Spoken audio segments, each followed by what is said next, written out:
Bom dia. Bom dia. Graça e paz do Senhor Jesus. Amém? Amém. É muito bom estarmos juntos novamente.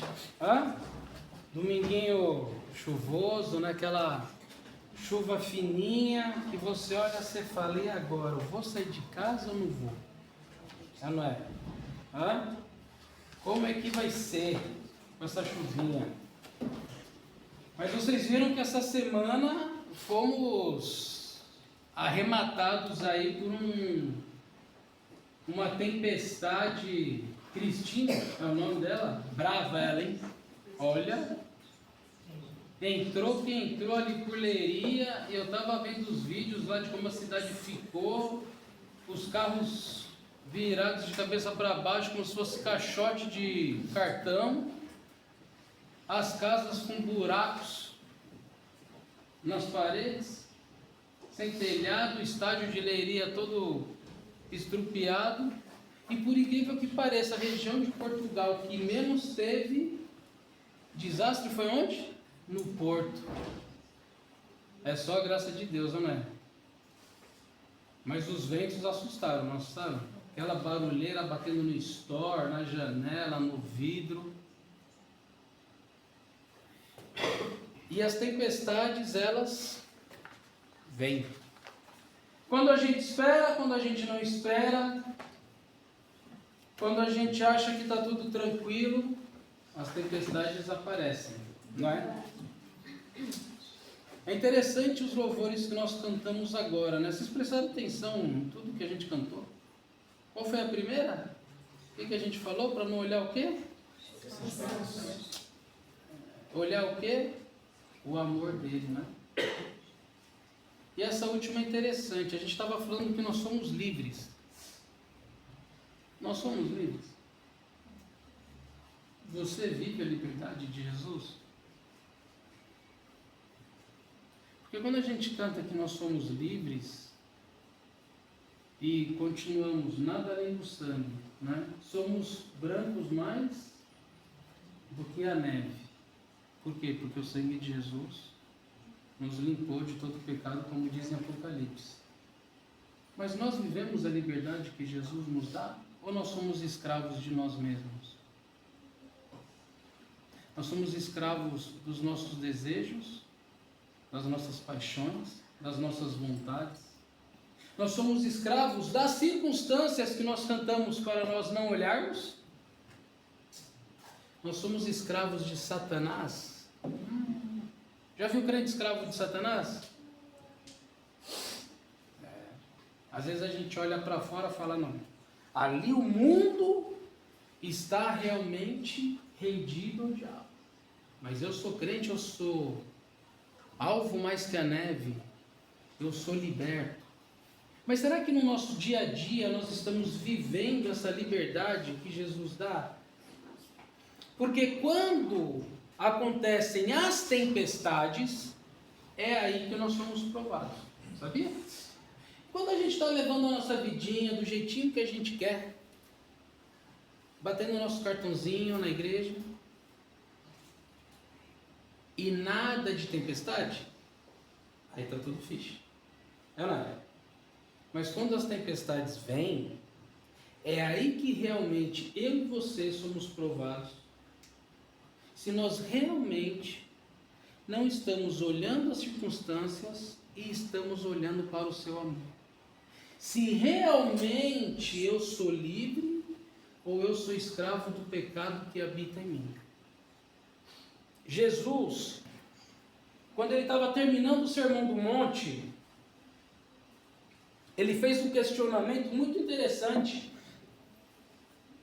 para os seus ouvintes, que eram os discípulos e uma multidão que estava lá parada, né? Ele questiona do porquê estavam o chamando de Senhor, mas não o obedeciam.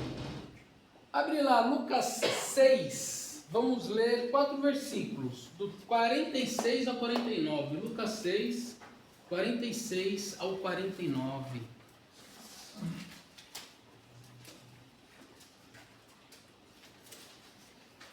Lucas 6, 46 ao 49.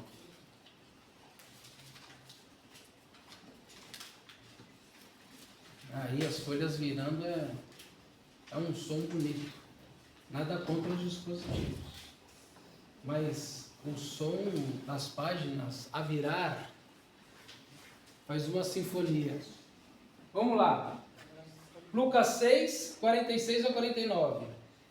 Por que me chamais Senhor, Senhor, e não fazeis o que vos mando? Todo aquele que vem a mim e ouve as minhas palavras e as pratica, eu vos mostrarei a quem é semelhante. É semelhante a um homem que, edificando uma casa, cavou, abriu profunda vala e lançou o alicerce sobre a rocha. E vindo a enchente, arrojou-se o rio contra aquela casa e não a pôde abalar, por ter sido bem construída. Mas o que ouve e não pratica é semelhante ao homem que edificou uma casa sobre a terra sem alicerces. E arrojando-se o rio contra ela, logo desabou. E aconteceu que foi grande a ruína daquela casa. Senhor Jesus, muito obrigado por esse dia. Muito obrigado, Deus, porque o Senhor quer nos libertar. O Senhor quer transformar a nossa vida, o Senhor quer mudar a nossa sorte. O Senhor quer ter comunhão conosco, Pai. Ajuda-nos a verdadeiramente sermos livres, a verdadeiramente desfrutarmos do amor do Senhor, e não olharmos as circunstâncias e não deixarmos que as tempestades inerentes à vida nos abalem. Fale ao nosso coração, ao nosso espírito, à nossa mente. Enche-nos com a tua sabedoria, Pai. Passeia livremente nesse lugar. Fala com todos aqueles que não estão aqui por quaisquer motivos. Visita-os também, Senhor Jesus. Console os seus corações e lhes dê paz. É o que eu peço e agradeço, no nome santo do Senhor Jesus. Amém. Jesus, ele havia falado no Sermão do Monte muitos ensinos, exortações. Ele investiu um grande tempo com os discípulos e com aquela multidão que estava vendo ele. E se você começar a ler o Sermão do Monte em Mateus 5, é maravilhoso. Porque tudo que Jesus fala ali, nos mostra que realmente o quê? Vale a pena crer, viver, obedecer, confiar, esperar e amar o Senhor Jesus. Vale a pena. Jesus, ele questiona os seus ouvintes, pois eles o respeitavam, então o chamavam de Senhor, Senhor, Rabi, Mestre. Só que ele não era obedecido por eles. Eles não estavam obedecendo a ele. E dessa forma Jesus já começa a fazer uma comparação e ele diz: todo aquele que primeiro vem a mim. Ou seja, a pessoa entende que precisa tomar um passo de ir ao encontro de Cristo. Precisa o quê? Tomar uma atitude. A pessoa decidiu se dirigir a Jesus. Então ele começou, todo aquele que vem a mim. Ou seja, os que vêm a ele são muitos.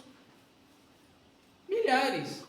Todos aqueles que eram os ouvintes de Jesus tinham ido a ele.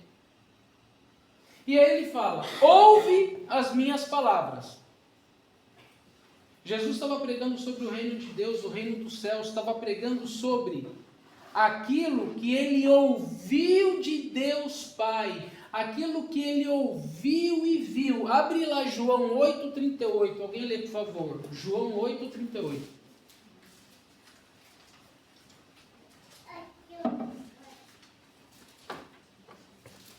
Eu falo o que vi junto do meu Pai, e vós fazeis o que também vistes junto do vosso Pai. Olha só. Jesus, ele estava falando apenas aquilo que ele ouviu e viu junto de Deus Pai. Ele mesmo fala, eu não falo nada por mim mesmo. Eu falo aquilo que eu ouvi e vi de Deus. Não sou eu que estou falando. Então Jesus, ele estava o quê? Compartilhando as palavras da salvação. As palavras de sabedoria. Palavras vindas da fonte inesgotável de amor que é Deus. Deus, ele é amor.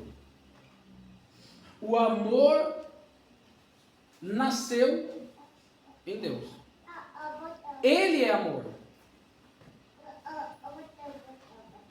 Só que agora Jesus vai falar o terceiro ponto. Então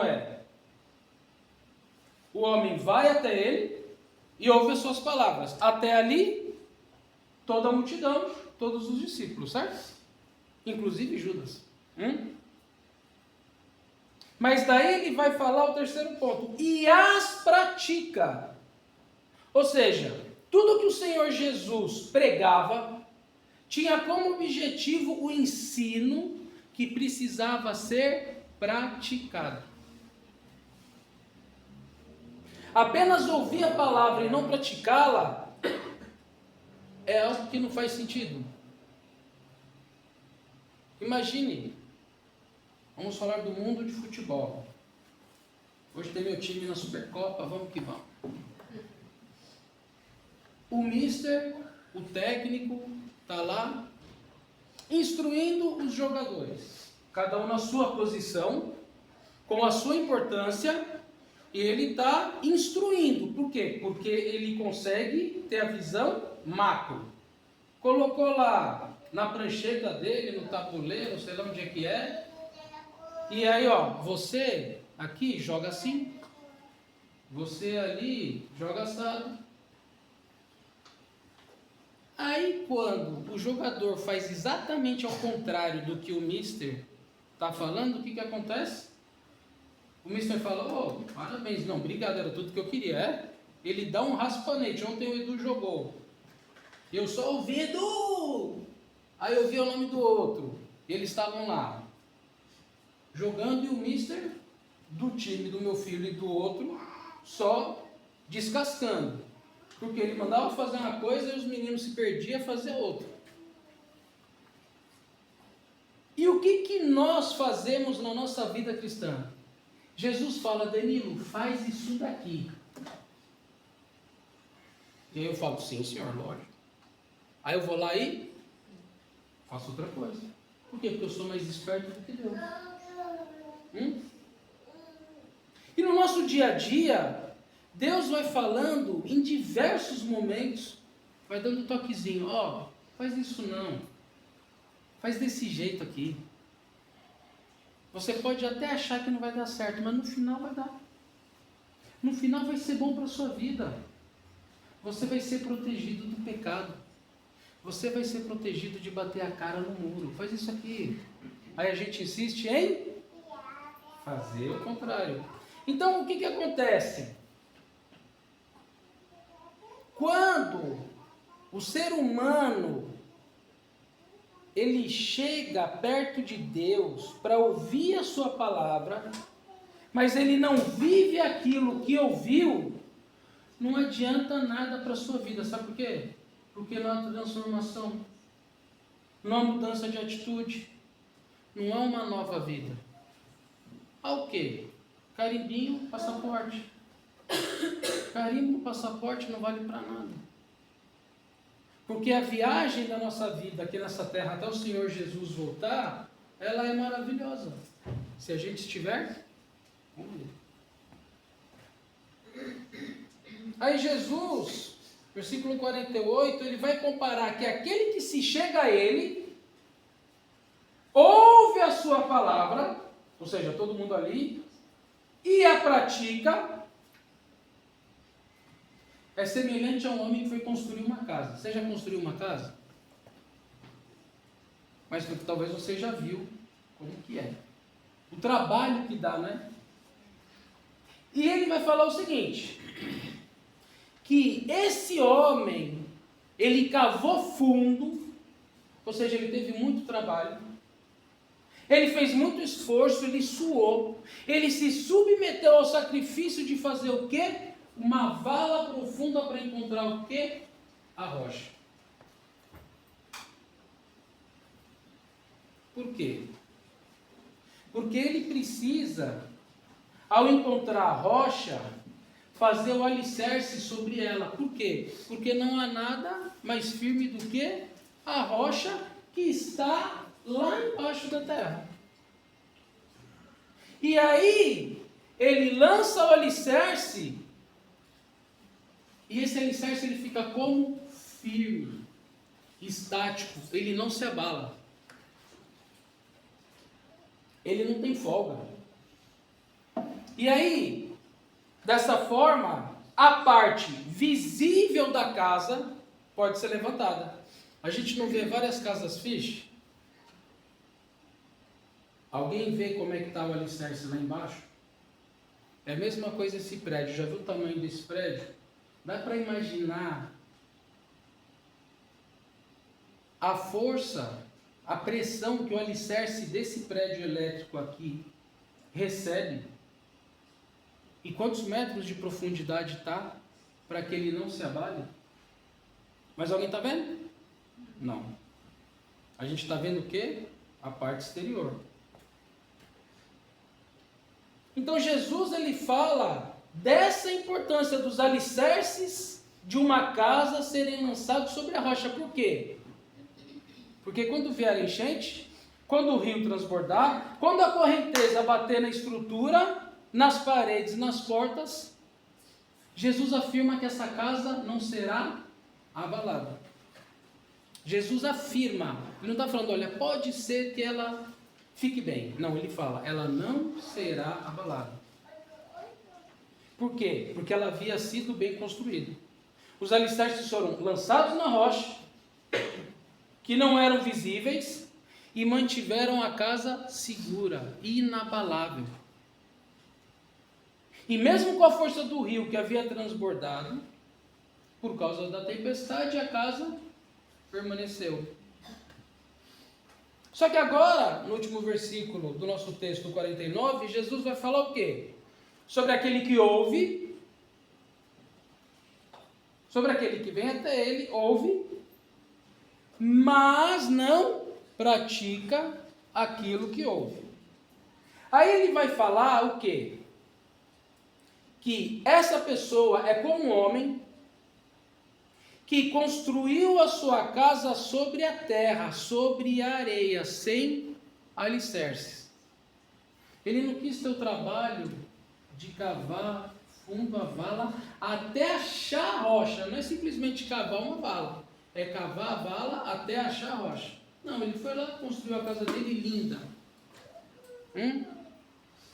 Com aquele vidro duplo, aquele janelão, ô bênção, não é? Aquela portona de 3 metros, sabe que quando abre, você pode entrar até por aqui. Você já viu umas casas assim, que a porta abre tão, não é? Você falou, essa aí dá até para botar um sofá mais fácil, né? E aí Jesus ele está falando isso, que essa pessoa ela não investiu tempo, não se sacrificou, não procurou o quê? Ter uma boa base. E aí quando vem a tempestade, o rio transborda, bate na casa, a casa ficou em ruínas. Mas ela era linda, não era linda?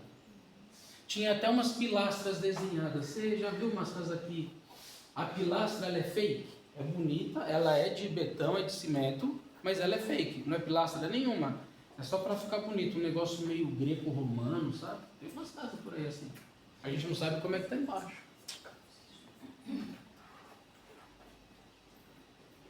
E nós hoje estamos cá para fazer o quê? Para louvar, para adorar quem? O nosso Senhor Jesus Cristo, não é?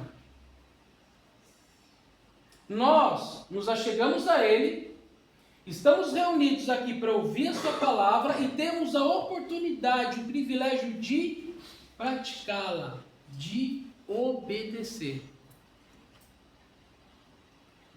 Praticar a palavra e obedecer, sabe o que é? É um privilégio. É um privilégio dado por Deus para nós.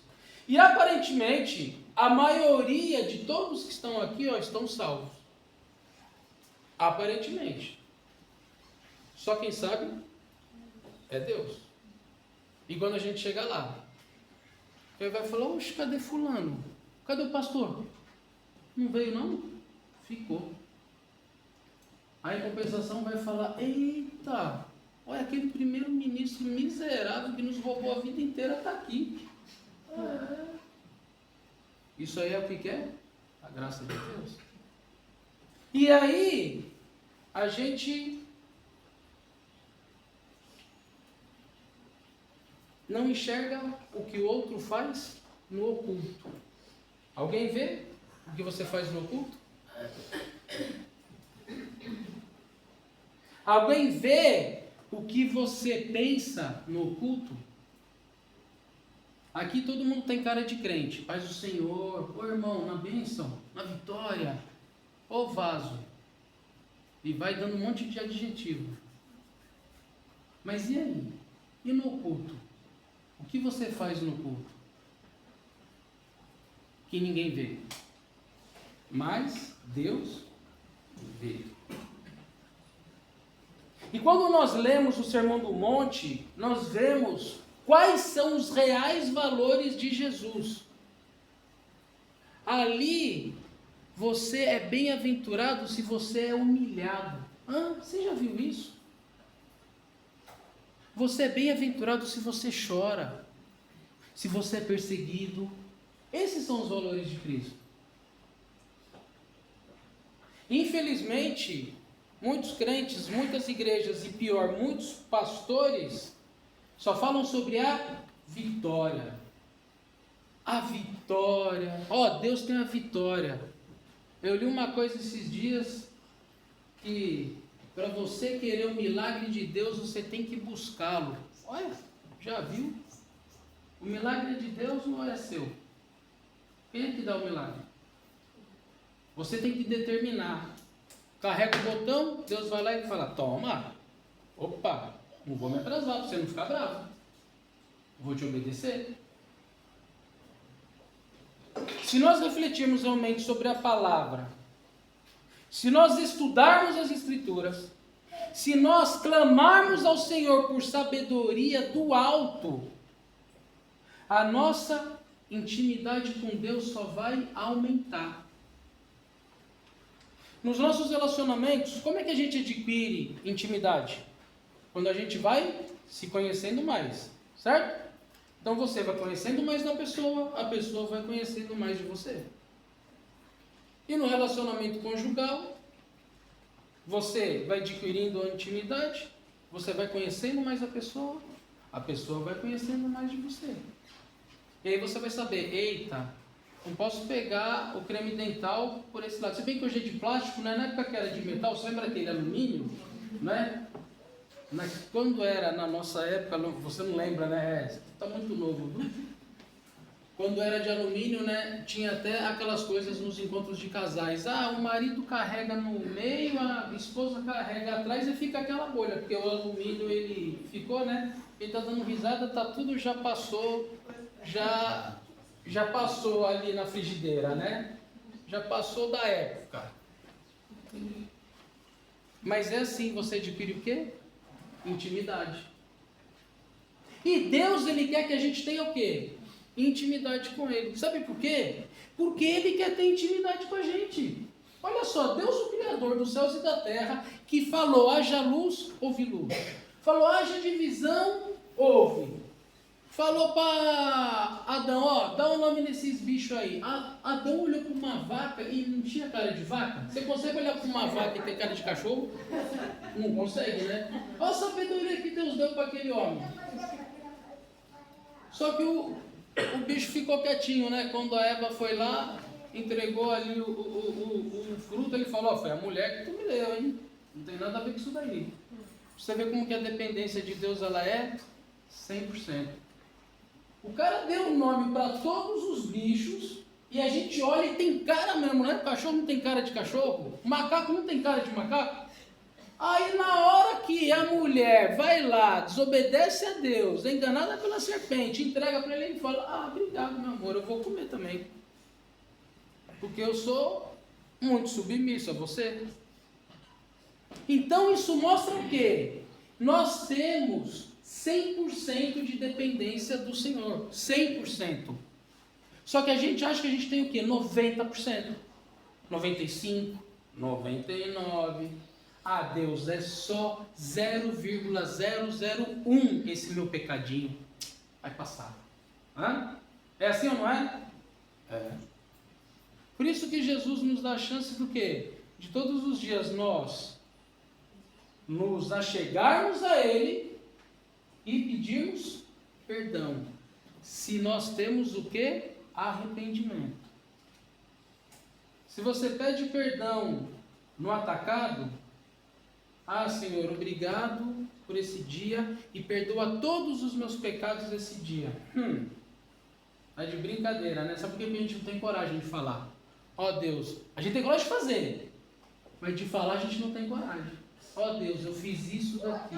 Sabe por quê? Quando a gente fala e ouve, na cacetada no cérebro e no coração, e é isso que Deus quer. Se confessarmos os nossos pecados, Ele é fiel e justo para nos perdoar e nos purificar de toda injustiça. Por isso que Ele nos torna justos. O justo juiz nos torna justos, mas nós precisamos fazer o quê? Confessar os nossos pecados. E aí o que acontece?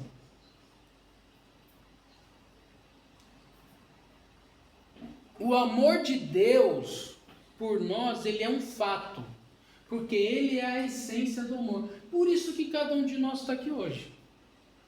Porque a misericórdia do Senhor se renovou e nós não morremos. Estamos vivos. Ou não é?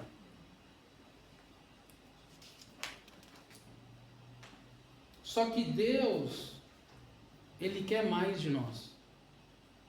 Não é porque Ele está com um chicote e quer que nós sejamos robozinhos ou escravinhos, não. É porque Ele quer nos abençoar mais. E a bênção, ela está diretamente ligada à obediência. Aí você fala, pô, mas esse aqui não é nem crente, olha o que ele tem. É, mas com aquilo que ele tem, ele vai direitinho para onde? O inferno. Você está olhando para o quê? Para o que o outro tem? Ou até para aquele crente carnal, que você sabe, fala, olha ali, ó, já viu como está a vida dele? E olha como é que Deus abençoa. A grande questão é, o Senhor Jesus, Ele quer que eu e você estejamos cavando fundo nas nossas vidas, na nossa intimidade com Ele. E lançando os alicerces, quem é a rocha? Jesus. Por isso que Jesus falou, cava fundo, lança um alicerce na rocha. Ele estava falando dele mesmo, eu sou a rocha. Lança o alicerce em mim, quando você o quê? Chega a mim, ouve a minha palavra e a pratica. Agora quando você chega a mim, ouve a minha palavra e não pratica, o que você está fazendo? Construindo a sua vidinha de uma forma que aparentemente está tudo lindo, vitória, ó, só bênção, prosperidade, tudo mais. Mas quando vier a tempestade, já era. Só que como que a gente cava fundo na nossa vida? O que é isso? É a gente realmente usar essa bênção que o Senhor deixou para nós e que nós aqui em Portugal, no Brasil, Moçambique, Angola, temos a liberdade de abrir isso daqui, ó. Vai lá para os países islâmicos, lá para Bangladesh, Tailândia, para a Coreia, para a China. Vê se tem algum lugar desse aqui, ó. As pessoas dariam tudo para poder o quê? Ter a liberdade que a gente tem. Só que sabia que nesses lugares é onde a igreja mais está crescendo? Nesses países é onde a igreja mais está crescendo. Sabe por quê? Porque aqui a porta está aberta. Vem quem quer. E quem quer? Poucos. A maioria não quer. E às vezes nós ainda achamos o seguinte: olha só, eu estava fazendo umas contas ali. Nem escrevi isso, tomara que eu não erre na matemática. Quem é matemático aí, depois falar comigo para me corrigir. Olha só, o dia tem 24 horas, certo? No mês de 30 dias, nós temos o quê? 720 horas, beleza? 24 vezes 30. Se 3 dias é 72 horas, vezes 10, 720, beleza? No mês que temos 4 domingos, nós temos 1h30 para estar na igreja. 1h30. Em 720 horas de vida, se nós estivermos 4 domingos na igreja, nós temos 6 horas de comunhão com os irmãos. E o crente ainda fala: eu tenho que ir todo domingo para a igreja. O crente já fala assim, ó, eu tenho que ir todo domingo para a igreja. 6 horas no mês. Um mês que Deus está me dando 720 horas de vida, eu tenho que gastar 6 na igreja. Aí, digamos que você tem a bênção de dormir 8 horas por noite. Isso é um privilégio, é uma bênção, é um luxo. Beleza? Ou seja, 1/3 de um dia. Se você dormir 8 horas por noite, em um mês você dormiu 240 horas. Já pensou? Você consegue acreditar nisso? 30 vezes 8, 240. Ou seja, em um mês, 240 horas, das 720 horas, você só dormiu. Beleza? O seu trabalho, no mínimo 9, 10 horas, ou seja, 300 horas você ficou trabalhando. 240 horas você dormiu, já são 540. Certo? E 6 horas para estar na igreja é muita coisa. Não é muita coisa? Mas ainda pode piorar. Quanto tempo você ora por dia? Não é você ficar parado uma vez só. Não, durante o dia. Você já pensou quanto tempo durante um dia você ora? Quantas vezes você ora? Quantas vezes você conversa com o Senhor? Quantas vezes em um dia você lê a Bíblia? Quanto tempo durante um dia você lê a Bíblia? Então vamos colocar um número completamente acima das estatísticas, tá? Digamos que você ore durante o dia inteiro, que tem 24 horas, só 30 minutos. E digamos que você leia a Bíblia num dia que tem 24 horas, mais 30 minutos. Beleza? Então, 30 minutos vezes 30 dias, são o quê? 45 horas. Beleza? 3 vezes 3, 9. Só que você vai ter que dividir pela metade, dá 45, porque são 30 minutos. Se fosse 1 hora, era 90 horas. Então, se você lê a Bíblia 30 minutos por dia, você em um mês investiu na sua vida 45 horas. Veja no seu telemóvel quantas horas você ficou vendo um monte de besteira. Você já viu? Uma vez, o meu deu... Quanto tempo eu fiquei no WhatsApp? Eu quase infartei. E não era um mês não, era só uma semana. Eu falei, gente do céu, não é possível. E aí eu tenho um programinha que vem quanto tempo o Eduardo fica no portátil. Eu quase matei ele. Sabe por quê? Porque ele não viu quanto tempo eu fiquei no WhatsApp. Porque se ele tivesse visto, ele ia falar, papá, não é possível. Você ficou tudo isso de tempo? Por quê? Porque eu preciso ver, é verdade ou não é? Ah, peraí, deixa eu ver se tem alguém que quer falar comigo. Tá de brincadeira? Quem quer falar com você, te liga, pô. Ah, peraí, não, deixa eu ver se tem uma mensagem, porque sabe, Aconteceu um incêndio lá na Rússia, então preciso ver se vai ter alguma mensagem também. Então, se nós lermos a Bíblia 30 minutos por dia, bem acima das estatísticas, tá? 30. Se nós orarmos 30 minutos por dia em um mês, nós fizemos essas duas disciplinas espirituais 90 horas. Beleza? Com mais 6 da igreja, que a gente não quer, porque é muita coisa, são 96. De quanto? 720 horas. Dá para entender o que Jesus está falando aqui? Dá para entender o que é cavar uma vala profunda até você achar a rocha e você poder construir a sua casa em cima da rocha? Não cansa? Você não tem que ter disciplina? Você vai começar lá a cavar a vala, você não vai parar no meio do caminho. Por quê? Porque você sabe o quê? Que o alicerce da casa não vai ficar firme. Então você vai até achar a rocha. Mas com a leitura da palavra, com a oração, que é exatamente a analogia que Jesus está fazendo, a gente para no meio do caminho ou nem faz. E aí é aquela casa que... Muito bonito, muita bênção, né? Roupa, os bens materiais, o nosso linguajar, não é tudo lindo?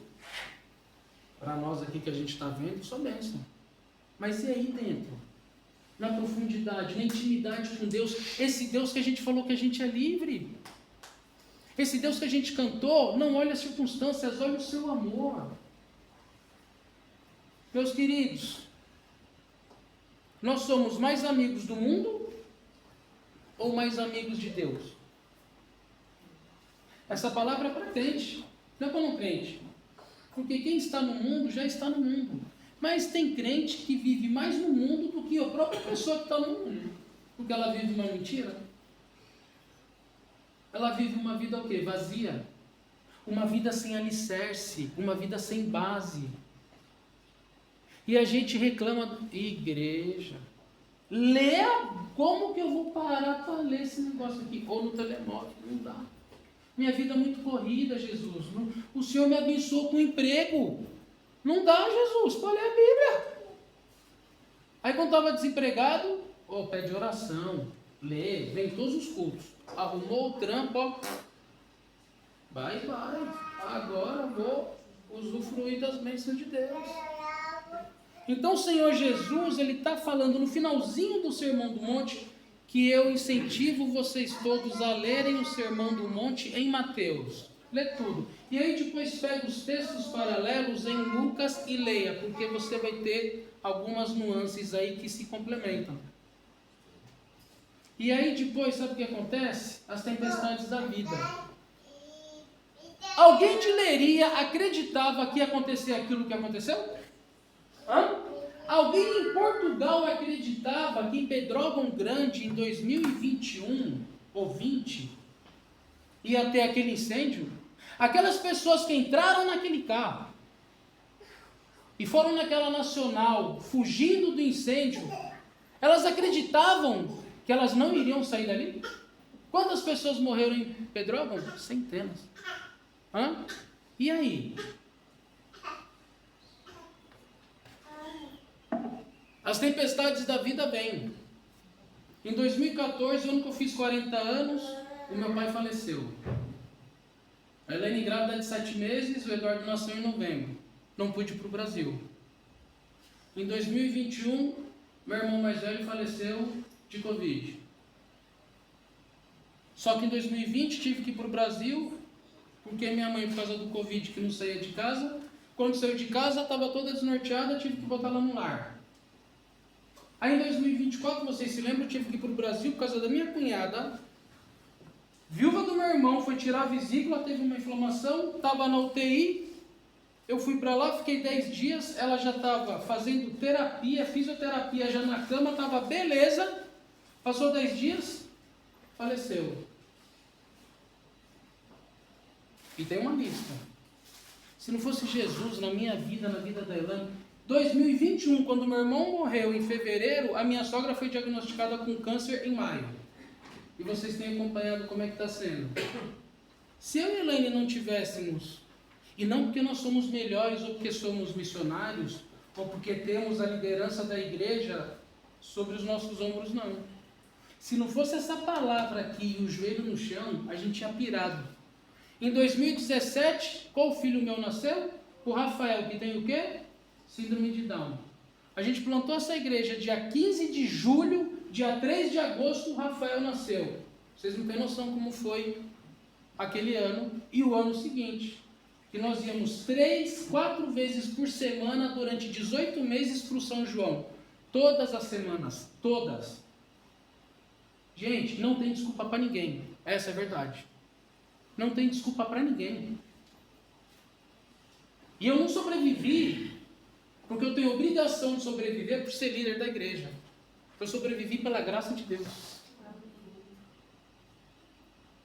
Então não tem desculpa para ninguém. Você quer viver a sua vida do jeito que você quer viver? Viva! Você vai sofrer as consequências. Você vai sofrer as consequências. Porque as tempestades da vida, elas virão. Elas virão. Mais cedo ou mais tarde, elas virão. E se nós não nos fortalecermos, primeiro individualmente, no meu íntimo, sabe aonde? Onde ninguém vê. Aonde o alicerce está lá embaixo e ninguém enxerga. Se eu não me fortalecer no alicerce, aquilo que todo mundo vê, quando vê a tempestade, vai embora. Por muito menos, muita gente pirou. Muito menos. Eu conheço muita gente, mas muita gente, aqui e no Brasil, que está tudo pirado, por muito menos do que eu passei. E não é nada por mim, em mim, é só pelo sangue de Jesus. Então que você possa, que eu posso, que nós possamos entender que ser igreja não é brincadeira. Nós precisamos testemunhar esse amor de Jesus para esse mundo que está correndo para o inferno. Correndo. O mundo está correndo. E nós parece que andamos como uma tartaruga com Jesus. A gente anda como uma tartaruga e o mundo corre para o inferno e a gente olha e fala, tudo bem. Não é tudo bem não.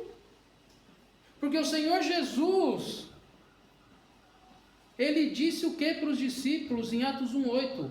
Recebereis poder quando descer sobre vós o quê? O Espírito Santo de Deus. Para serem o quê? Testemunhas. E todos esses discípulos foram testemunhas, por isso que nós temos o Evangelho hoje. E nós somos testemunhas? Nós temos o Espírito Santo de Deus, estamos testemunhando o amor de Jesus para aqueles que estão ao nosso redor, ou nós estamos dançando conforme a música que o mundo está tocando? Que nós possamos nos arrepender e realmente assim entender que o Jesus tem o melhor para nós. Só que a decisão, sabe de quem é? É sua. A decisão é minha. Ninguém vai tomar essa decisão por mim. Não espere, ouça o que eu vou te falar. Não espere acontecer uma desgraça pior do que já aconteceu na sua vida para você se ligar. Não espere. Sabe por quê? Porque pode ser a última vez. E aí game over, já era. Amém? Amém. Senhor Jesus, muito obrigado, Deus, porque o Senhor é muito bom, Pai. Que amor é esse? Que amor é esse? Que foi até a cruz e derramou o seu próprio sangue. Que amor é esse? Que amor é esse que olhou para nós da forma que nós somos? Com os nossos pecados, com os nossos medos, com as nossas mentiras, com a nossa desobediência, e falou, vou morrer por você porque eu te amo. Muito obrigado, Jesus. Muito obrigado porque o Senhor é maravilhoso. Obrigado porque o Senhor é Deus. O Senhor é santo, justo e fiel. Obrigado porque A tua misericórdia hoje, dia 1º de fevereiro de 2026, se renovou. Nós acordamos e estamos cá para te adorar. Nos ajuda, Jesus, por favor, nos ajuda a cavarmos fundo até encontrarmos a rocha que é o Senhor e construirmos a nossa casa espiritual firmados no Senhor. O Senhor decidiu habitar dentro de nós por causa do teu amor. Nos ajuda, Jesus, por favor. Nos ajuda. É o que eu peço e agradeço, no nome santo do Senhor Jesus. Amém.